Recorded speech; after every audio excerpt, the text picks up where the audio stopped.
non. Ah non, non, non, non, moi jamais je pose du parquet massif, on m'a dit que c'était beaucoup trop compliqué. Cette phrase, je l'ai entendue des centaines de fois. Je m'appelle Faustine et j'ai une entreprise de parquet en Belgique et aujourd'hui on va remettre 2-3 choses au clair. T'as arrêté tout de suite, je lui ai expliqué un truc, moi je suis un nerveux, donc là à tout moment ça part en fait. Pourquoi les industriels t'ont fait détester le parquet massif? À la fin de cette vidéo, on va parler prix, donc reste bien jusqu'au bout. Je préfère être riche que pauvre. Ouais. Ouais, bah moi aussi, ouais. Aujourd'hui, si on s'informe un tout petit peu en décoration, dans les magasins, etc., on va vite te vendre le parquet contre-collé comme la solution à tous tes problèmes. Et à contrario, le parquet massif, il va vachement être diabolisé. Voici 3 trucs à savoir sur Satan. On dit souvent du parquet massif qu'il est introuvable en dessous de 100 € du mètre carré, qu'il est compliqué à poser, qu'il risque de se déformer avec le temps. Mais en réalité, c'est surtout une question de modèle économique.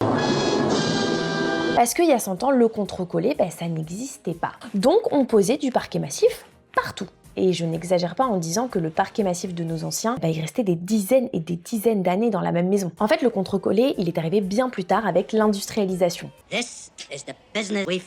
C'était surtout pour réduire les coûts de production et pour vendre de fines couches de parquet en chaîne plutôt que de grosses planches de 20 mm en chaîne massif. Et c'est aussi beaucoup plus simple à produire et à stocker pour les industriels, on va pas se mentir. Avec des formats standardisés, c'est-à-dire des toutes petites planches. Du coup, on se retrouve avec des lames qui sont toutes identiques, ce qui n'est pas toujours le rendu qu'on recherche quand on va vers du parquet. Sinon, on mettra un carrelage tout simplement.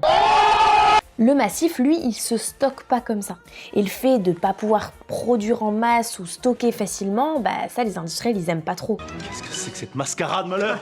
Attention, ça ne veut pas dire qu'il faut jamais choisir du contre-collé. Comme par exemple sur un chauffage par le sol, où là on peut pas mettre du massif. Le problème, c'est surtout de ne pas se faire avoir sur le prix ou le discours. Parce qu'un contre-collé à 60 € peut fréquemment se retrouver être vendu à 150 € du mètre carré parce que tout le monde est allé chercher sa petite marge. Les intermédiaires, tu connais. Sans que la qualité soit au rendez-vous en fait. Donc au final, c'est pas une question de budget ou de massif versus contre-collé. C'est une question de savoir ce que vous achetez vraiment. Si vous avez 60, 70, 80 € à mettre dans un parquet, mettez-le dans un parquet massif plutôt qu'un parquet contre-collé si vous n'avez pas de contraintes techniques qui vous empêchent de mettre un massif. Au final, c'est juste d'être informé pour pas se faire avoir. Si jamais tu as des questions, n'hésite pas évidemment à les mettre en commentaire, j'y répondrai avec plaisir et on se retrouve dans la prochaine vidéo tout simplement.